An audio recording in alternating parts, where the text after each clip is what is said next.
কোরবানির কথাটা এবার বলি একটু, এরপরে তরজমা বলুন। কোরবানির বিষয়ে দেখেন, শুধু একটা উদাহরণ শুনেন।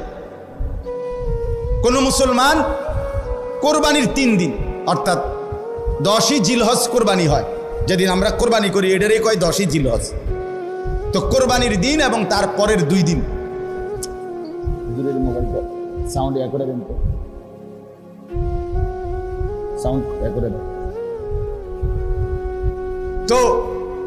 10, 11, 12 জিলহজ মাসের এই 3 দিন মানে কোরবানির দিন আমরা যেটারে বলি, তারপরের 2 দিন সহ এই 3 দিনের ভিতরে যদি কারো কাছে 52.5 বড়ি রূপার সমপরিমাণ টাকা মূল্য থাকে, তাহলে তার উপরে কোরবানি ওয়াজিব।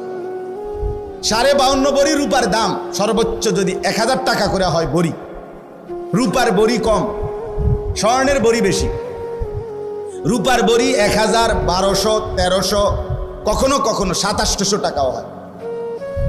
তাইলে যদি 1000 করে গড়ে হয় তাহলে 52,500, 52,500 কিনা এই ঈদের দিন, কোরবানির ঈদের দিন এবং তারপরের 2 দিনের মধ্যে যে কোনো টাইমে কারো কাছে যদি নিজের ঘরের এই মৌলিক প্রয়োজন, ওই যেটা আমি বললাম হাওয়ায় যে আসলি, বউ বাচ্চার বাজার, ওষুধপত্র সহ আমরা মৌলিক খরচ যেটা মোটা দাগের, এই মৌলিক খরচ যা তার অতিরিক্ত যদি ওই পরিমাণ টাকা সম্পদ কারো কাছে থাকে, তার উপরে কোরবানি ওয়াজিব।